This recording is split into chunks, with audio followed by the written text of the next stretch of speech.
संदर्भ में अभी बातचीत चल रही थी, उस संदर्भ में छत्तीसगढ़ की जनता अब सीधे तौर पर निर्णय चाहती है। वो चाहती है कि दृढ़ राजनीतिक इच्छा शक्ति के आधार पर इस जो किसी भी तरह के जो आतंकवाद है, जैसे कोई भी नाम दिया गया है, माओवाद नाम दिया गया, कुछ भी नाम दिया गया है, इसे अब खत्म किया जाए, इस राज्य के लोगों को अब सुरक्षा दी जाए, ये छत्तीसगढ़ की जनता की मांग है। बिल्कुल। चलिए पीयूष जी, बस अब आपसे भी एक छोटी सी टिप्पणी। भले ही जाहिर तौर पर राजनीतिक लोग ये कहते हों कि आम लोगों की अगर मौत होती है तो वो छोटी कीमत है, उसे चुकाने में कोई हर्ज नहीं है, लेकिन मुझे लगता है आम लोग कम से कम आज भी दिल के मामले में इतने सॉफ्ट हैं, इतने नरम पड़ जाते हैं कि वो शायद किसी राजनीतिक शख्स की भी मौत पर उतने ही गमगीन होते हैं। निश्चित रूप से देखिए, आम आदमी जितना उदार हृदय होता है कोई नहीं होता है, और सबसे ज्यादा जो है कठोर हृदय होता है वो राजनेता होता है। ये बात साफ है।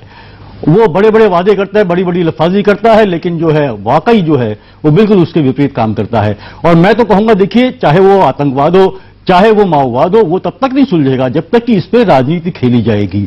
और हर दल ये कर रहा है। आखिर ऐसा क्या कारण है कि पूरे जो छत्तीसगढ़ के जो है जो प्रदेश की जो नेतृत्व है कांग्रेस का, उसका सफाया हो जाता है और कुछ लोग बच जाते हैं। इसके पहले भी स्टेटमेंट आते हैं। अभी चाहिए, देखिए, चुनावी वर्ष है, चुनाव होना है, तो हमें इस पर भी गौर करना होगा। दूसरा, जो कांग्रेस की सरकार बनी थी जब 2000 में जब ये राज्य बना था, तो उस समय जो है माओवादियों के साथ एक समझौता किया गया था। इसी तरह 2009 के लोकसभा चुनाव में रमन सिंह की सरकार ने जो है माओवादियों के साथ डील करी थी। ये बात भी, बहुत सी बातें सामने आई हैं, उन्होंने डील करके ही अपने सांसद पहुंचाए थे। तो ये जब तक आप राजनीति करते रहेंगे, एक दूसरे पार्टी को पटकने का काम करेंगे इन मुद्दों को लेकर, अगर तो ये समस्या जो है विकराल रूप लेती रहेगी और वो अंत में आपको भी निकल जाएगी। यानी कि ये घटना बता रही है कि राजनीति का ही एक धड़ा है जो इन्हें बढ़ावा देता है। जी हाँ, निश्चित रूप से। और ये अब यही समस्या फिर आपको निकलने लगेगी, और ये बात सामने आ गई कल की घटना से। बिल्कुल। तो यानी राजनीतिक धड़ा जो है, राजनीतिक लोग जो हैं, वो अगर बढ़ावा देना बंद कर दें, पर्दे के पीछे से खेलना बंद कर दें, तो शायद कोई हमें बहुत बड़ी कीमत चुकानी भी नहीं पड़ेगी। शायद आपका इशारा पीयूष जी, शायद बिल्कुल बिल्कुल बिल्कुल। आप देखिए, आने वाली घटनाएं भी इस तरफ इशारा करेंगी। चलिए, फिलहाल जीवन जी, पीयूष जी, अनिल, सौमित्र जी और अरविंद, आप सबका बहुत बहुत शुक्रिया हमारे साथ जुड़ने के लिए, खबर भारती पर बातचीत करने के लिए। कुल मिलाकर इस घटना ने जाहिर तौर पर आम लोगों को भी हिलाकर रख दिया है।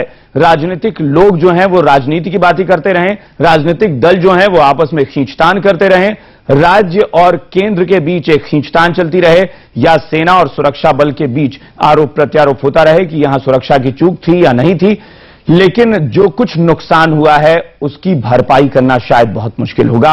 और निश्चित तौर पर राजनीतिक पार्टी पर इतना बड़ा हमला, राजनीतिक कार्यक्रम पर इतना बड़ा हमला पूरे देश के लिए शर्मनाक है। और सवाल अब यही है कि कब खत्म होगा ये लाल आतंक। फिलहाल इस पेशकश में इतना ही। नमस्कार।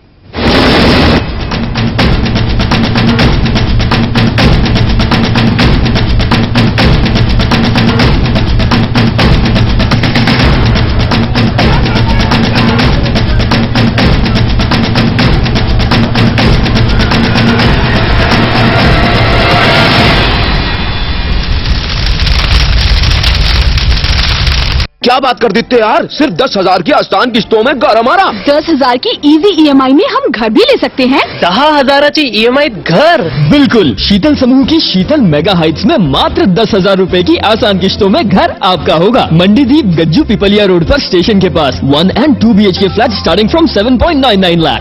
Ground plus 6 floors with lift and power backup. आवास मेले में आए 25, 26 और 27 को। ऑफर सिर्फ आवास मेले तक। Sheetal mega heights, a project by Sheetal समूह।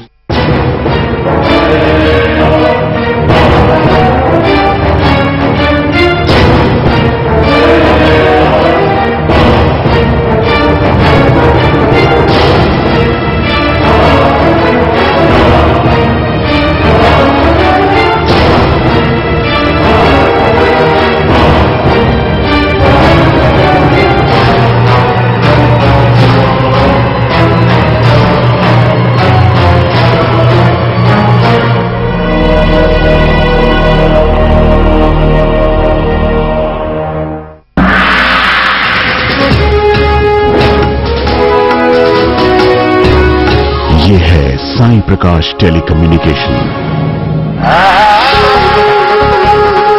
और आप देख रहे हैं खबर भारती।